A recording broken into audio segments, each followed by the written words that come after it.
नमस्कार दोस्तों, कैसे हैं आप लोग। दोस्तों हम लोग पढ़ रहे थे भारत का संवैधानिक इतिहास। कल हम लोगों ने क्या पढ़ा था, रेगुलेटिंग एक्ट पढ़ा था, पीट्स इंडिया एक्ट पढ़ा था और 1786 का विशेष अधिनियम पढ़ा था। ठीक है, आज दोस्तों हम लोग पढ़ने वाले हैं चार्टर एक्ट। चार्टर एक्ट 4 है। जो देखो चार्टर एक्ट कितने हैं दोस्तों, एक है 1793 का और दूसरा है 1813, तीसरा है 1833 और चौथा है 1853। ठीक है, तो हम लोग आज इनके पढ़ने वाले हैं। देखो याद करने के कोई भी यहाँ पर दिक्कत नहीं है, सबका 20 साल का अंतर है। आप देख सकते हैं हुआ क्या था कि रेगुलेटिंग एक्ट जो था उसके तहत कंपनी को 20 साल का अधिकार पत्र दिया गया था। अब 20 साल पूरे हो गए हैं रेगुलेटिंग एक्ट में, क्योंकि 1773 में अगर 20 जोड़ देंगे तो 1793 हो जाएगा। अब देखो अब क्या है कि फिर भाई कंपनी के कुछ रूल बनेंगे। जब पूरा समय पूरा हो चुका है तब उसके लिए कुछ नियम तो बनाने पड़ेंगे, तब ये चार्टर एक्ट आता है, चार्टर एक्ट। ठीक है, अब क्या करते हैं हम लोग देखते हैं चार्टर एक्ट 1793। इनकी विशेष बातें जानते हैं क्या क्या थी। चार्टर एक्ट 1793, देखो रेगुलेटिंग एक्ट में क्या हुआ था कि कंपनी को प्रशासनिक और व्यापारिक अधिकार दिए गए थे 20 साल के लिए। अब खत्म हो गए हैं तो फिर से 20 साल के लिए अधिकार दिए जाएंगे। ठीक है, तो ईस्ट इंडिया कंपनी को फिर से व्यापारिक व प्रशासनिक अधिकार दिए गए 20 वर्षों के लिए।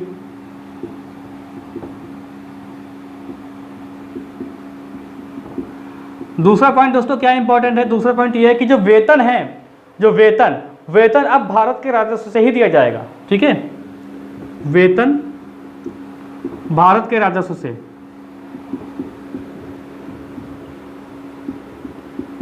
देखो ईस्ट इंडिया कंपनी में बहुत सारे लोग काम करते थे, तो जो भारत में काम करते थे उनको तो यहां से वेतन मिलता ही था भारत के राजस्व से, लेकिन जो ब्रिटेन में काम करते थे कंपनी के लिए उनको भी अब वेतन कहां से दिया जाएगा, भारत के राजस्व से दिया जाएगा। ये किसमें कहा गया, चार्टर एक्ट 1793 में कहा गया। तीसरा पॉइंट देखो कि ईस्ट इंडिया कंपनी को व्यापारिक अनुमति प्रदान की गई, व्यापारिक अनुमति प्रदान की गई दोस्तों।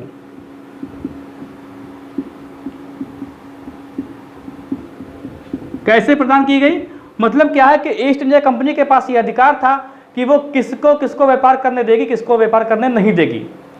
अभी तक ईस्ट इंडिया कंपनी व्यापार कर रही थी ब्रिटेन की तरफ से, तो इसी के पास अधिकार था दोस्तों कि ये किसी को अधिकार दे कि ना दे, वो चाहे वो अपना अकेला करे। वैसे भी एकाधिकार मिला हुआ था।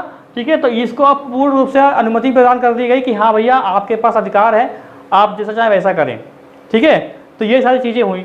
अब आते हैं चार्टर एक्ट 1813 में। चार्टर एक्ट 1813 इंपॉर्टेंट है काफी। ठीक है, इसमें कुछ ज़्यादा पॉइंट होंगे। 1813 चार्टर एक्ट 1813, देखो इसमें क्या हुआ कि जो कंपनी है जिसको 20 वर्षों के लिए अधिकार दिया गया था, 20 वर्षों के लिए, तो उसके व्यापार इसका जो क्या किया गया कि जो कंपनी का जो व्यापारिक एकाधिकार है उसको कम कर दिया गया और प्रशासनिक अधिकार को 20 वर्षों के लिए फिर बढ़ा दिया गया। अब यहाँ पर दोस्तों समझने वाली बात यह है कि जो कंपनी का जो एकाधिकारिक जो अधिकार था, यहाँ पे लिख लेते हैं, ईस्ट इंडिया कंपनी को ईस्ट इंडिया कंपनी को व्यापारिक, ईस्ट इंडिया कंपनी का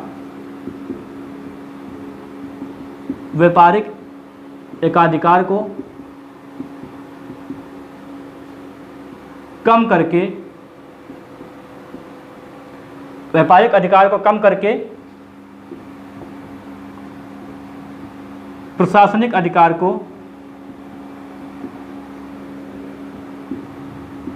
20 वर्षों के लिए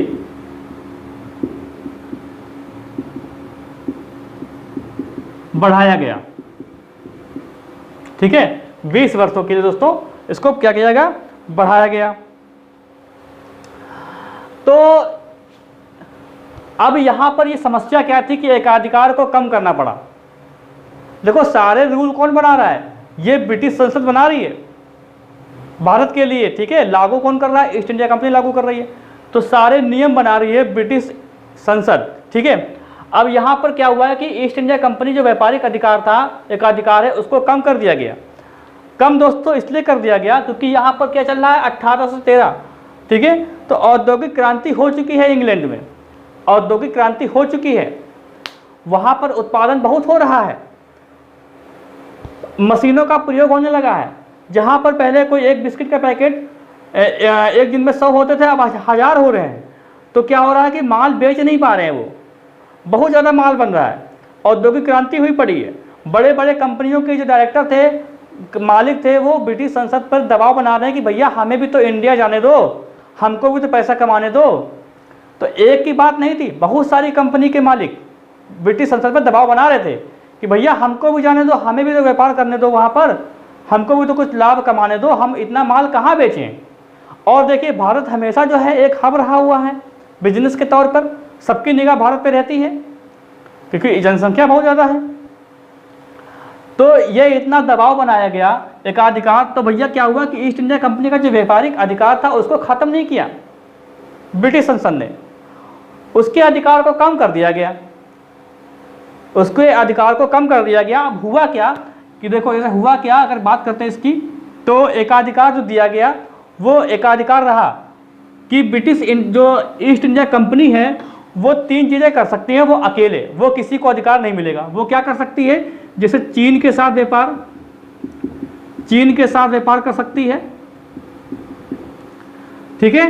चाय का व्यापार करेगी, चाय का व्यापार करेगी, अफीम का व्यापार करेगी, अफीम का व्यापार। अच्छा इसका दोस्तों क्या मतलब हुआ, मतलब एकाधिकार अभी इसके पास है कि कोई भी कंपनी अगर ब्रिटेन से इंडिया आती है तो वो 3 चीज़ें नहीं कर सकती। पहली बात तो चीन के साथ व्यापार नहीं कर सकती और कोई कंपनी ईस्ट इंडिया कंपनी के अलावा। चाय का व्यापार ईस्ट इंडिया कंपनी ही करेगी, अफीम का व्यापार ईस्ट इंडिया कंपनी ही करेगी। तो ये रूल बनाए गए, तभी कहा गया है कि एकाधिकार को कम किया गया है, ख़त्म नहीं किया गया है। इसके बाद क्या हुआ कि ब्रिटेन की बहुत सारी कंपनियां इंडिया में आई, बहुत सारे नागरिक इंडिया में आए, बहुत सारी इंडिया में नागरिक आया, बहुत सारी कंपनी आई। अब देखो यहाँ पर समझने वाली दोस्तों बात यह है कि जैसे बहुत सारी कंपनी यहाँ पे आई, अब बहुत सारी कंपनी आने का मतलब ये हुआ कि जब बहुत सारी कंपनी है तो वहाँ पर वर्कर्स भी होने चाहिए। ईस्ट इंडिया कंपनी में क्या था कि भाई एक कंपनी थी, ब्रिटेन से उठा के लेके चले आए थे, सबको अपने रह रहे थे, काम कर रहे थे, तनख्वाह मिल रही थी। अब क्या हो रहा है कि बहुत सारी कंपनी आ चुकी हैं, अब कितनों को लेके आएंगे इंग्लैंड से भारत, और अगर लेके आएंगे भी तो उनको वेतन चाहिए, ज़्यादा वेतन ज़्यादा चाहिए। और पहली बात तो वो आने को राजी नहीं हो रहे थे क्योंकि क्लाइमेट का सिस्टम थोड़ा सा अलग था, ब्रिटेन का अलग है, इंडिया का अलग है, कौन जाएगा वहाँ पर काम करने। तो दोस्तों इसके लिए क्या हुआ कि भैया इन लोगों ने सोचा कि क्यों ना भारत के ही लोगों को जॉब पे रखा जाए, क्लर्क के तौर पे रखा जाए, लेखा जोखा का ध्यान भारतीय लोग रखें। तो इसके लिए क्या किया गया, अब इसके लिए शिक्षा होना बहुत जरूरी था।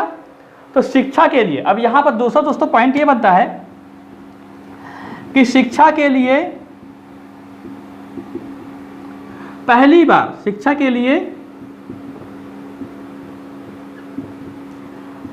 बार 1 लाख रुपए खत्म किए गए, 1 लाख रुपए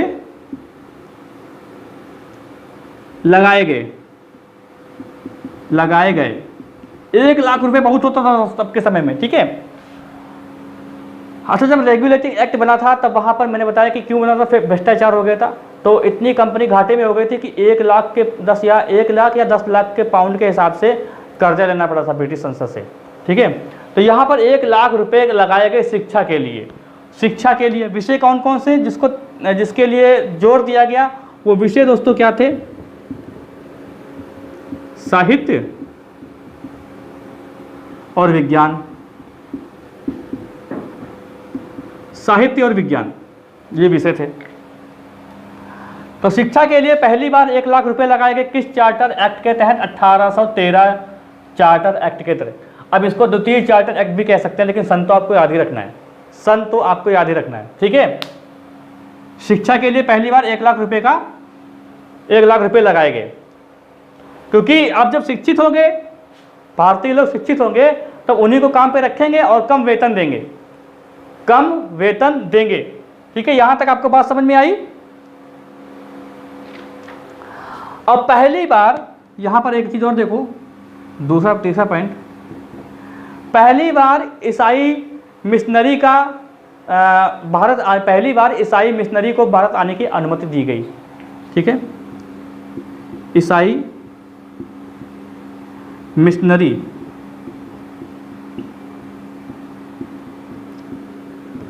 भारत आने की अनुमति प्रदान की गई।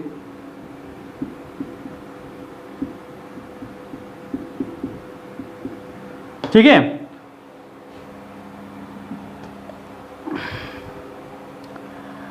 तो ईसाई मिशनरी को पहली बार ईसाई मिशनरी को भारत आने के लिए अनुमति प्रदान की गई। ठीक है, आने के लिए। अच्छा, ईसाई मिशनरी दोस्तों क्या था, ये ईसाई धर्म का प्रचार करते थे। ठीक है, तो ईसाई मिशनरी आई और इसका हेडक्वार्टर कहाँ बनाया गया? इसका हेडक्वार्टर बनाया गया कलकत्ता में। कहाँ बनाया गया? कलकत्ता में बनाया गया। ओके, अब यहां से ही कहानी गड़बड़ होती है। जब ईसाई धर्म अपना प्रचार करता है तो यहीं से तो कहानी जो है शुरू होती है असली। ठीक है, ये सब मॉडर्न हिस्ट्री का मैटर है।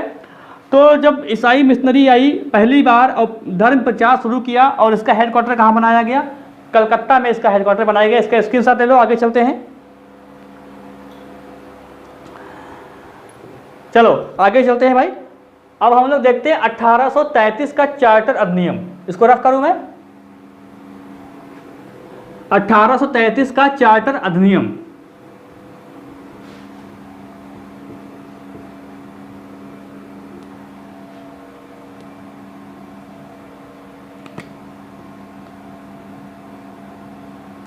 इसकी मुख्य बातें हमको ध्यान रखनी है। देखो, इसमें अभी जो क्राउन था, अभी जो राजा हो जाएंगे वो हो जाएंगे विलियम चतुर्थ। ठीक है, विलियम चतुर्थ इसके राजा हो जाएंगे।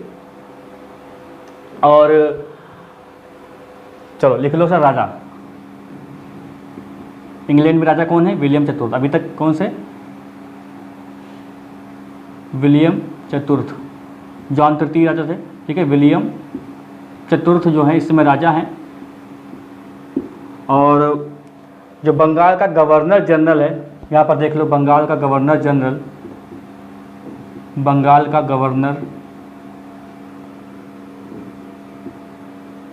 जनरल कौन है भाई? William Bentinck. विलियम बेंटिंग यार शो कर रहा है, देख लो जरा एक बार। मैं बंद तो नहीं हो गया कहीं? हाँ ठीक है। अब यहाँ पर क्या हुआ? देखो, ऐसा हुआ कि ईस्ट इंडिया कंपनी के व्यापारिक एकाधिकार को पूर्णतः समाप्त कर दिया गया। पूर्णतः समाप्त कर देगा, और प्रशासनिक जो अधिकार थे उनको 20 साल के लिए बढ़ा दिया गया। ये बहुत ही महत्वपूर्ण बात है दोस्तों। देखो, ईस्ट इंडिया कंपनी के व्यापारिक अधिकार को, अरे ये क्या लिख रहा है यार, ये व्यापारिक अधिकार को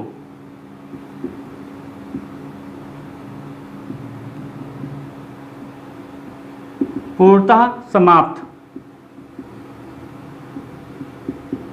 और जो प्रशासनिक अधिकार थे उनको 20 साल के लिए बढ़ा दिया गया। प्रशासनिक अधिकार को 20 साल तक बढ़ाया गया। अब व्यापारिक यानी ईस्ट इंडिया कंपनी के पास व्यापारिक अधिकार नहीं थे। अब कोई भी कंपनी आए, कोई भी व्यापार करे, अब ईस्ट इंडिया कंपनी के पास ये कोई अधिकार नहीं था। मतलब जो मैंने अभी बताया कि चाय का अधिकार था, अफीम का अधिकार था, चीन के साथ एकाधिकार था जो कोई नहीं कर सकता था, अब वो भी समाप्त कर दिए गए।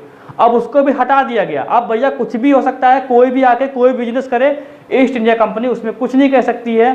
ठीक है, ये अब रूल बना दिया गया था। एक और बहुत ही महत्वपूर्ण कार्य हुआ। अब क्या हुआ था कि ऐसा हुआ था कि ईस्ट इंडिया कंपनी आई थी, ठीक है। अब बहुत सारी कंपनियों के पूरे भारत में फैली हुई हैं, तो अब बहुत बड़ा भूभाग जो है इनके पास आ गया था, ठीक है। तो यहाँ पर एक बदलाव किया गया इस एक्ट के तहत कि जो बंगाल का जो गवर्नर जनरल था उसे भारत का गवर्नर जनरल कहा जाने लगा, ठीक है। लिखो, बंगाल का गवर्नर जनरल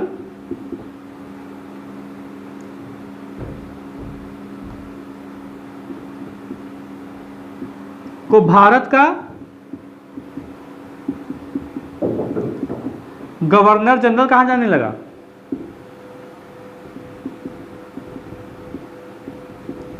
अब इसी के हिसाब से देखा जाए तो पहले भारत के गवर्नर जनरल कौन बने, तो भैया उनका नाम है विलियम बेटिंग, ठीक है। तो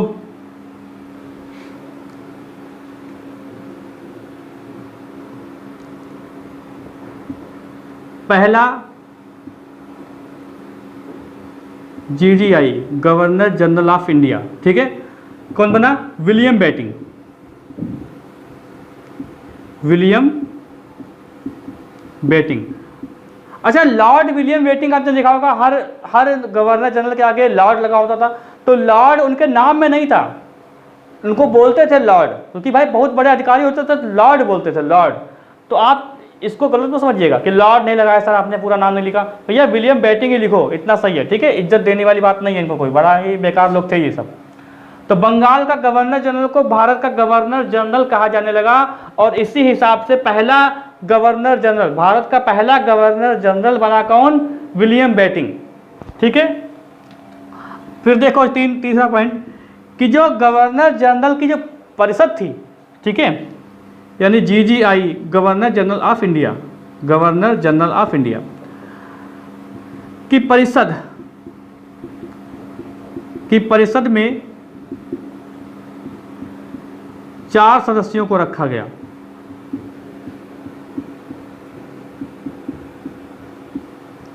चार सदस्यों को रखा गया। देखो, ऐसा बताया था मैंने, जब रेगुलेटिंग एक्ट था तब गवर्नर, जो बंगाल का गवर्नर जनरल था, उसकी परिषदों की संख्या, उसके परिषद के सदस्यों की संख्या 4 थी। फिर पिट्स इंडिया एक्ट आया, उसमें 3 कर दी गई। फिर आया है 1833 का चार्टर एक्ट, उसमें फिर सदस्यों की संख्या 4 कर दी गई, जिसमें 3 स्थायी थे। इसमें दोस्तों कितने? 3 स्थायी थे, और एक कौन था? और एक अस्थायी था, एक अस्थायी था। एक अस्थायी था, वो होता था विधि अधिकारी। तो विधि अधिकारी ने पहला अस्थायी सदस्य कौन था? ये अगर इसकी बात करते हैं तो इसका नाम है लॉर्ड मैकाले। लॉर्ड मैकाले कौन था दोस्तों? Lord Macaulay. तो इसी की अध्यक्षता में, अब ये विधि अधिकारी था, तो इसी की अध्यक्षता में विधि आयोग, प्रथम विधि आयोग का गठन हुआ था, ठीक है। तो लॉर्ड मैकाले। अच्छा, एक चीज और देखो यहां पर, चौथा पॉइंट, भारत के गवर्नर जनरल को इतनी शक्ति प्रदान की गई थी कि भारत के किसी भी कोने में जाके वो अपना कोई नियम बना सकता था, और जो नियम बनाता था उसको कहा जाने लगा एक्ट। पहले क्या कहते थे? पहले दोस्तों कहते थे उसको नियामक। भाई देखिए, बहुत बड़ा बदलाव हुआ है, एक पोस्ट में बहुत बड़ा बदलाव हुआ है, तो उसके द्वारा बनाए गए जो कानून है उनको थोड़ा नाम चेंज करेंगे, थोड़ा भौकाल टाइप से दिखाएंगे, है ना। तो देखो, जो गवर्नर जनरल ऑफ इंडिया था, ठीक है, उसे अधिकार दिया गया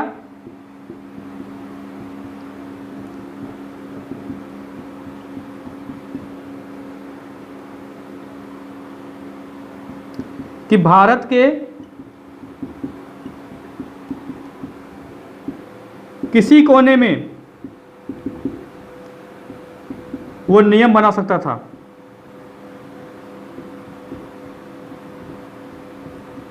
ठीक है, जिसे बना सकता था,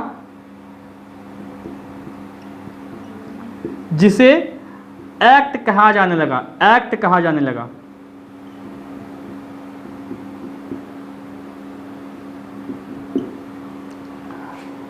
जो पहले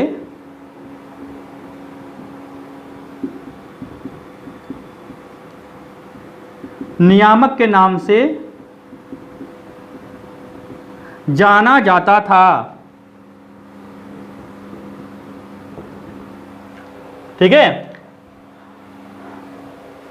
समझ गए ना आप लोग कि मतलब अधिकार उसको था कि भारत के किसी भी कोने का वो नियम बना सकता था, और उस नियम को कहा जाने लगा एक्ट। जो पहले बंगाल का गवर्नर जनरल था उसके नियमों को बोलते थे नियामक, लेकिन अब कहा जाने लगेगा एक्ट। ठीक है, एक्ट कहा जाने लगेगा। इसका आप स्क्रीनशॉट ले लो।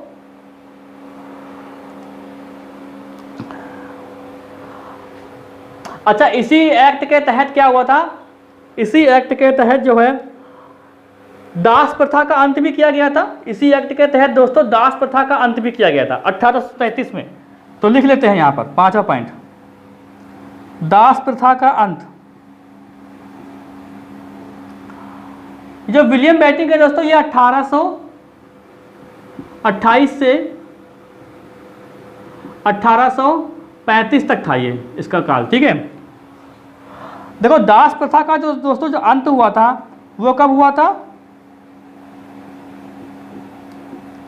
1842 में। ठीक है, और दास प्रथा का अंत 1842 में हुआ था, लेकिन जो सती प्रथा का अंत था वो 1829 में हो चुका था। ये भी जान लो, ब्रैकेट में लिख देते हैं। सती प्रथा का अंत, सती प्रथा का अंत कब हुआ था, 1829 में बेंटिंक ने किया था। ठीक है, एक और पॉइंट देखो, भारत की ओर से प्रशासनिक सेवा के लिए, ठीक है, भारत की ओर से प्रशासनिक सेवा के लिए एक खुली परीक्षा का आयोजन भी कराया जाने लगा, जिसके लिए एक कॉलेज खुला था लंदन में, जिसका नाम था हैलीबर्ग कॉलेज। हैलीबर्ग कॉलेज। पहले आप इतना स्क्रीनशॉट लो, आगे चलते हैं फिर। ठीक है, इसको रफ करूँ मैं, ठीक है, क्योंकि ये 1833 का अधिनियम है, थोड़ा सा ज़्यादा पॉइंट बनते हैं इसमें जो हमें याद करने होते हैं। देखो, सरकारी सेवाओं हेतु खुली प्रतियोगी परीक्षा का आयोजन किया जाने लगा। ठीक है, जिसके लिए लंदन में कॉलेज खोला गया, हैलीबर्ग कॉलेज। और इसमें क्या हुआ था कि नियम बनाया गया दोस्तों, इसमें नियम बनाया गया था कि जाति और वर्ण के आधार पर भेदभाव नहीं किया जाएगा। जाति और वर्ण के आधार पर भेदभाव नहीं किया जाएगा। जरा मैं देख लो यार, एक बार चल रहा है वीडियो, हल्की से लाइट जो है ब्लर हुई थी।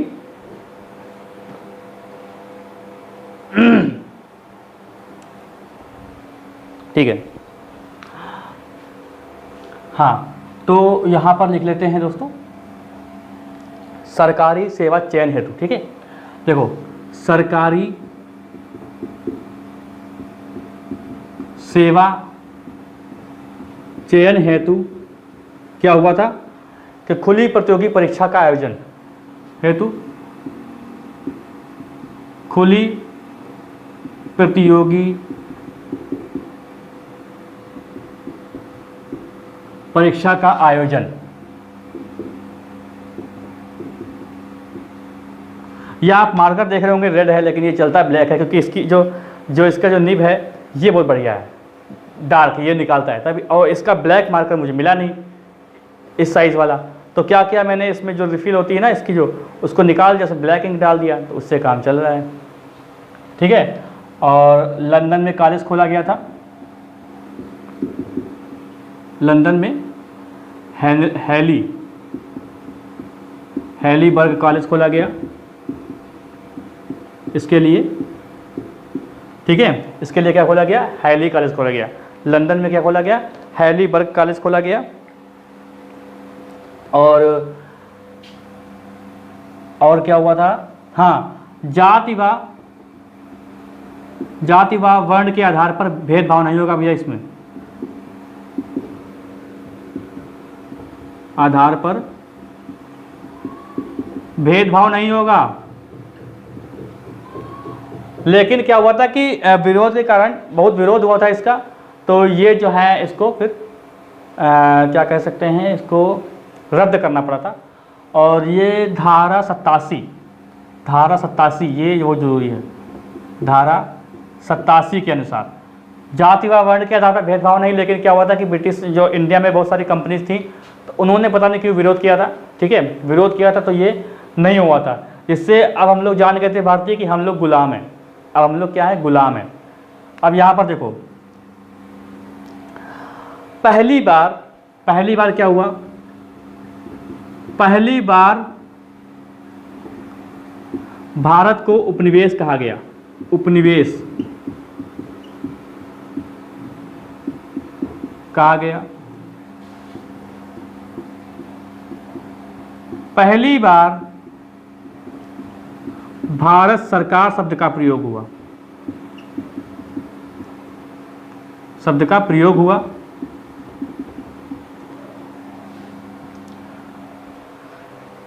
भारत सरकार शब्द का प्रयोग हुआ। अच्छा, 1837 में एक इंपॉर्टेंट काम हुआ था। 1837 में भारत की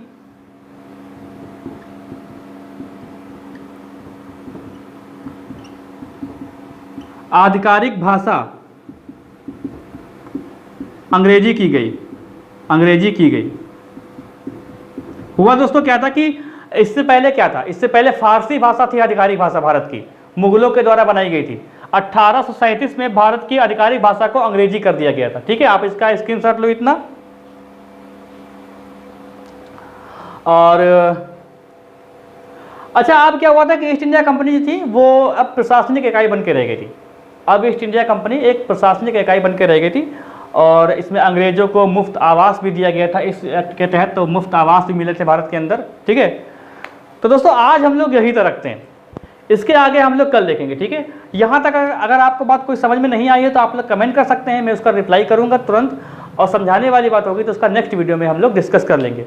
तो चैनल पर जो लोग नए हैं वो कृपया सब्सक्राइब कर लें, और क्लास अगर अच्छी लगती है, पूरा अगर वीडियो यहाँ तक देखे हैं, तो अगर ये आवाज़ सुन रहे हैं, क्लास अच्छी लगती है तो इसको लाइक कर दिया करें और अपने साथियों के साथ इसको शेयर किया करें, अधिक से अधिक शेयर किया करें, उनसे भी कहा कि वो आगे शेयर किया करें, तभी चैनल पे अच्छा रिस्पांस मिलेगा। क्योंकि मैंने बताया है कि यूट्यूब ने मेरे वीडियोस की इंप्रेशन को रोक रखा है, इंप्रेशन नहीं जा रहे हैं, तभी लोग क्लिक नहीं कर रहे हैं दोस्तों। और तो और ऐड भी नहीं चला पा रहा हूँ मैं, अपने वीडियो का ऐड भी नहीं, यानी गूगल एडवर्ड के द्वारा अपने वीडियो का मैं ऐड भी नहीं चला पा रहा हूँ, हर बार डिसअप्रूव हो जाता है। तो दोस्तों कोई सवाल हो पूछेगा जरूर, तो वीडियो को लाइक कर दीजिएगा। मिलते हैं हम लोग अगली क्लास में।